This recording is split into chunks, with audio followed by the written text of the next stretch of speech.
que son los equipos agotados, desmotivados y que les cuesta aguantar la presión cuando llegan las crisis. La verdadera línea de defensa son las personas, cómo trabajan, cómo se comunican, cómo se cuidan y cómo responden cuando algo falla. ¿Y quién mejor que para hablar de esto, de equipos resilientes, cómo liderarlos, cómo mantenerlos, cómo reforzarlos o reemplazarlos, que con Diego Incio, director de Desk People, que lleva años trabajando precisamente en esa intersección entre personas, empresa y cultura. Diego, cuando hablamos de equipos resilientes, ¿cómo se traduce eso en el día a día de una empresa? Bueno, muy buenos días. Muchísimas gracias a Pablo, a 15.000 y a vosotros y a vosotras por vuestro tiempo y, por supuesto, Mónica, un placer compartir contigo el espacio.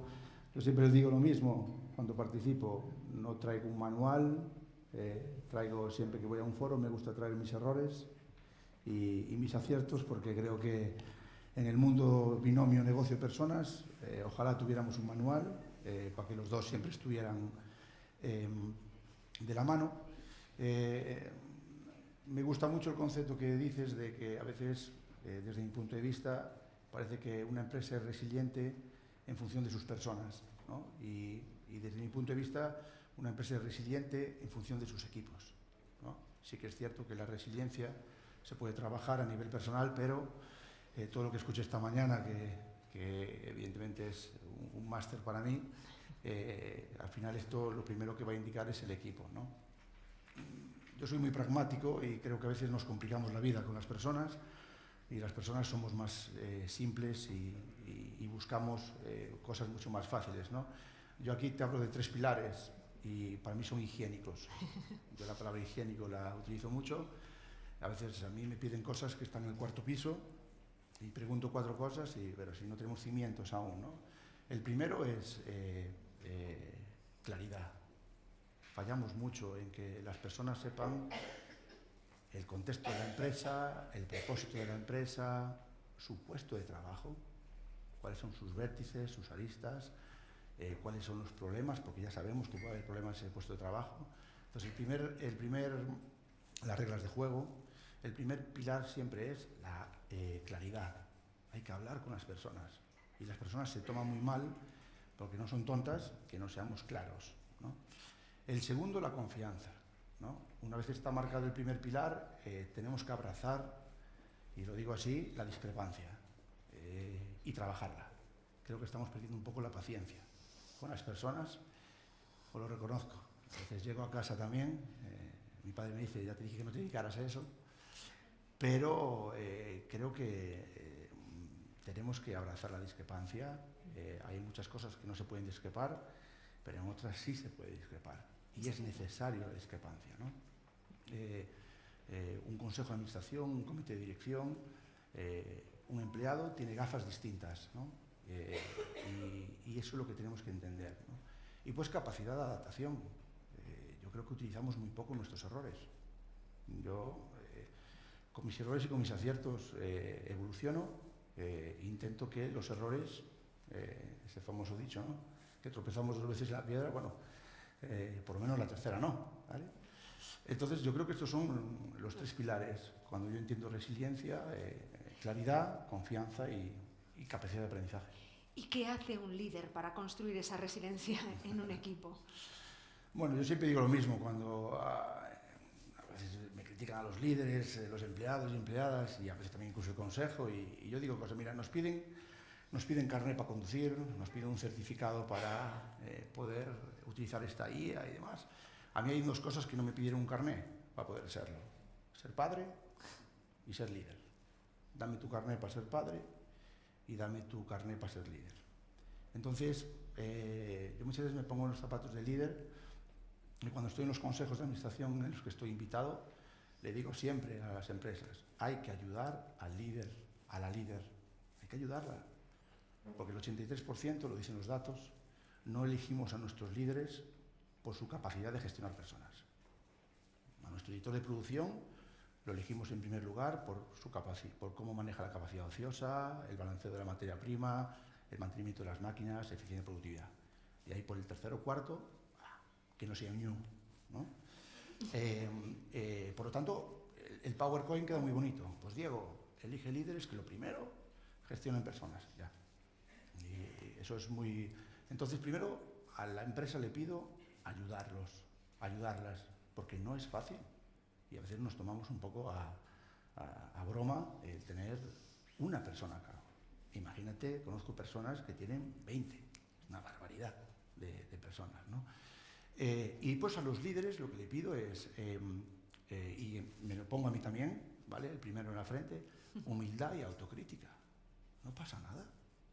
A mí, yo cometo errores con mi equipo directo, con mi equipo indirecto, cometo aciertos, y hay que tener la autocrítica, la humildad para decir, esto es complejo. Tengo compañeros que tienen en el equipo una persona que nació en el 75, otra en el 90, otra en el 2002, una es de Ferreira de Pantón, otra es turca y otra es francesa. Entonces, bueno, yo no tengo aún la carrera ni el máster donde me digan cómo hacer eso, ¿no? Entonces, esto es una moneda de dos caras. Ante la resiliencia, voy a ir a lo básico. No dejar muchos dependes. Si el líder depende, el equipo depende. Si el líder duda, el equipo duda. Si el líder está nervioso, el equipo está nervioso. Y intentar reducir al mínimo la ambigüedad.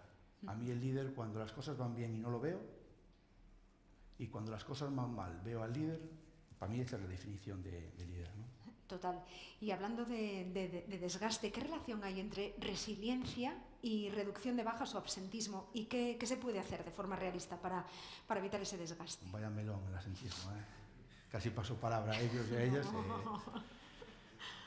Bueno, a ver, ya que estoy aquí voy a mandar un mensaje porque evidentemente como profesional, como ciudadano, incluso como padre, estoy tremendamente preocupado por los efectos que el absentismo está teniendo a corto plazo. Creo que somos todos conscientes, pero el que puede provocar a medio y largo plazo, evidentemente es algo que todos los actores, actrices que estamos involucrados en el absentismo, yo siempre pido la máxima responsabilidad, ¿no? Hay a veces ciertos titulares y ciertas cosas que veo que a mí personalmente, en mi opinión, evidentemente, me preocupan mucho y nos deben ocupar, no preocupar, ¿no? Yo creo que vamos a reducir el absentismo para no abrir el melón y evidentemente, pues, oye, a veces la resiliencia necesaria en las empresas ataca especialmente a algo que conocemos todos, que es el famoso estrés negativo, ¿no? Entonces, bueno, ahí se abren siempre dos opciones, el estrés puntual y el estrés continuado, ¿no? Son dos tipos de estrés que se trabajan de manera distinta. Yo tengo clientes en los que tienes una producción planificada y llega Inditex y te llama hoy por la tarde. Y en el turno de la noche lo metes. Yo no discuto con los comités de empresa con los que negocio la famosa frase, Diego, educa al cliente. Mientras no lo consigo, tenemos que adaptarnos, ¿no? Entonces, yo ahí lo que sí sé perfectamente que eso puede pasar. Entonces, yo hay estrés puntual que evidentemente se puede trabajar.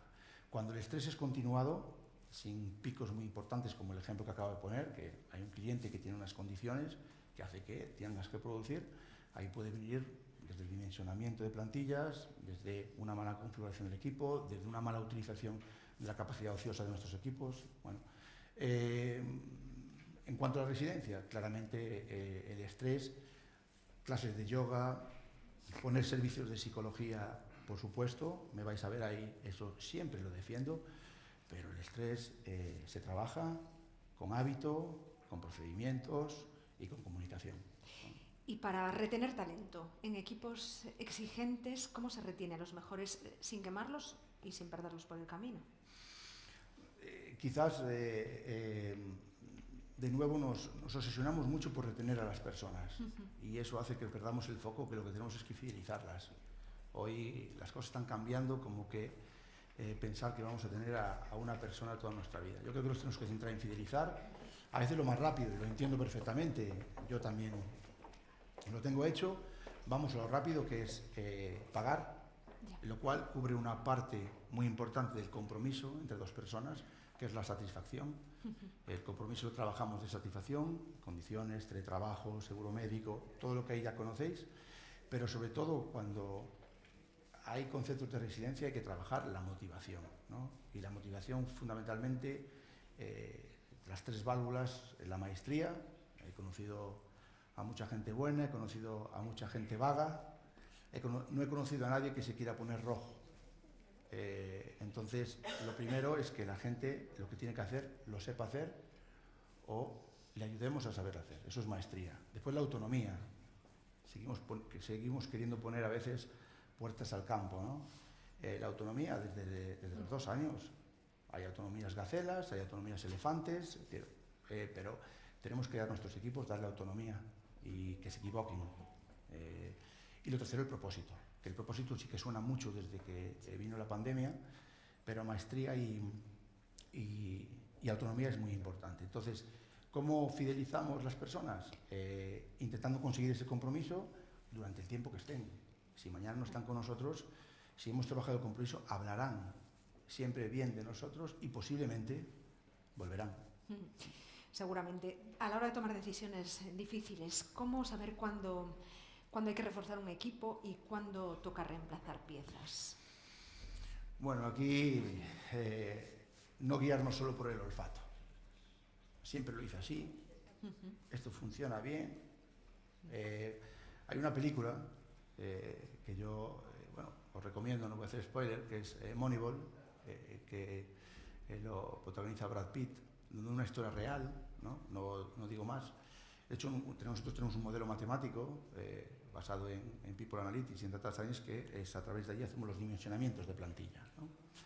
Entonces, creo que tenemos que hablar de dimensionamiento de plantilla sin asustar. Entonces, a veces voy junto a una empresa, nosotros, una vertical nuestra en la parte estratégica, ¿no? Entonces nos metemos mucho en la empresa, ¿no? Entonces le pregunto, ¿por qué tienes 5 personas?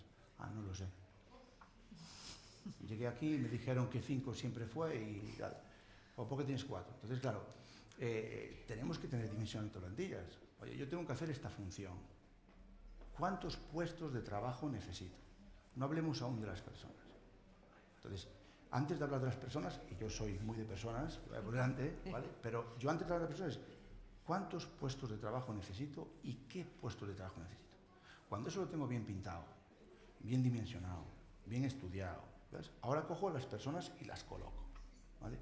Entonces, claro, ahí es cuando a veces me encuentro que evidentemente en un equipo pues no sobra la persona. La persona no sobra, salvo que sea un delincuente, y hay pocos, aún no hay, pocos. Hay pocos vagos. ¿Es vago? No, hay vagos y vagas, pero hay pocos. Pero a veces no sobra la persona. Lo que sobra es el puesto de trabajo. Os pongo un ejemplo muy rápido, que ya sé que vamos muy justo de tiempo.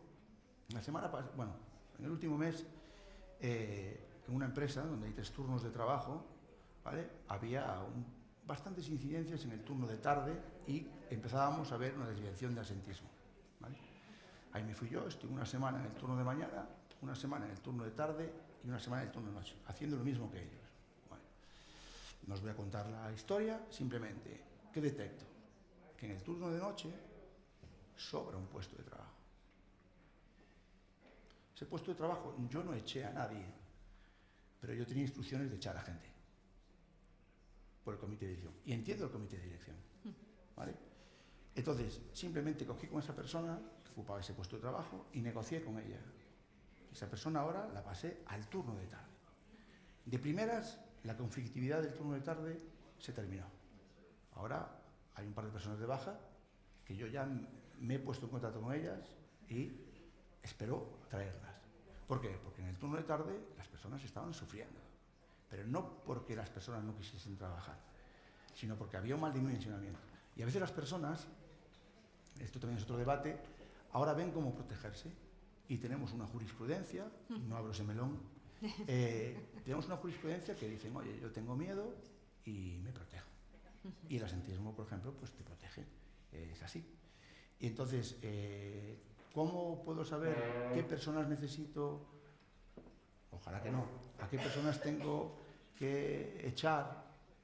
Primero, ¿cuántos puestos necesito? Y ahí yo confío mucho en los olfatos de los grandes directivos y directivas, porque aprendo mucho de ellos, pero Ahora ya tenemos modelos matemáticos, ya tenemos herramientas. Las personas profesionales de recursos humanos ya tenemos herramientas que nos dicen, oye, aquí necesitas 4 puestos de trabajo. Sabes que tienes 4 picos de trabajo en junio, en octubre y en febrero. Gestiona la capacidad ociosa. Y la capacidad ociosa, esto se habla en industria, pero yo hablo en empresas IT de esto. Cuando hablo con un desarrollador, un arquitecto de software, capacidad ociosa, me miran mal. ¿Vale? Ahora me empiezan a entender. Moviendo una capacidad ociosa, a veces hay que darle un poco de respiro al equipo y a veces hay que apretarlo. Pero eso, ¿cómo lo puedes hacer? Con un dimensionamiento. Pues, por ejemplo, yo después voy al consejo y tengo que llevar unos números, ¿no? Pues el dimensionamiento para mí es un llamamiento que os hago. Tengamos dimensionamiento de puestos de trabajo, ¿vale? Y para terminar, vamos a hacerlo con un ejemplo también. ¿Qué podría hacer mañana mismo una empresa para tener equipos resilientes? Termino como empecé, así, para no contradecirme, pero lo primero, parece una obviedad, pero solo lo hacemos los de aquí no. Todas las empresas menos los de aquí. Tenemos unas fichas de puesto porque nos lo pide la ISO y las metemos en el cajón, ¿vale? La ficha de puesto, ¿vale? Es una herramienta tremenda. Yo es que, entonces, lo primero, tener la descripción de los roles, de las fichas de puesto, de sus responsabilidades, de sus funciones ejecutivas, de sus competencias y de sus KPIs. Entonces, ejemplo práctico, primero, puestos. Después, dimensionamiento de plantillas, ¿vale? Cada vez nos lo están pidiendo más. Yo desde enero, con todo lo que está pasando, bueno, pues no me llega una mano para deciros todos los proyectos de dimensionamiento que he tenido que presentar, porque las empresas tienen que conocer eso, ¿vale? Entonces, descripción de errores y fichas de puesto, dimensionamiento y, por supuesto, trabajar con las personas. Creo que estamos perdiendo la paciencia. Yo también quito una lanza a favor de las personas. Hay un tanto por ciento, como digo yo, oveja negra, pero la mayoría son ovejas blancas, simplemente quieren trabajar y creo que a veces le pedimos compromiso y creo que el compromiso es mutuo, ¿no? Entonces, mañana tenemos que empezar a hablar con ellos. Creo que tenemos que dedicarle un poco más de tiempo a las personas. Ya sé que los trenes van en marcha, que no tenemos todo el tiempo, pero es que ahora mismo, en el 2006, 2007, 2008, nos fuimos todos fuera porque había un problema grande en España, no teníamos ni idea del mundo exterior y ahí nos fuimos, ¿eh? Y ahora tenemos un problema de personas.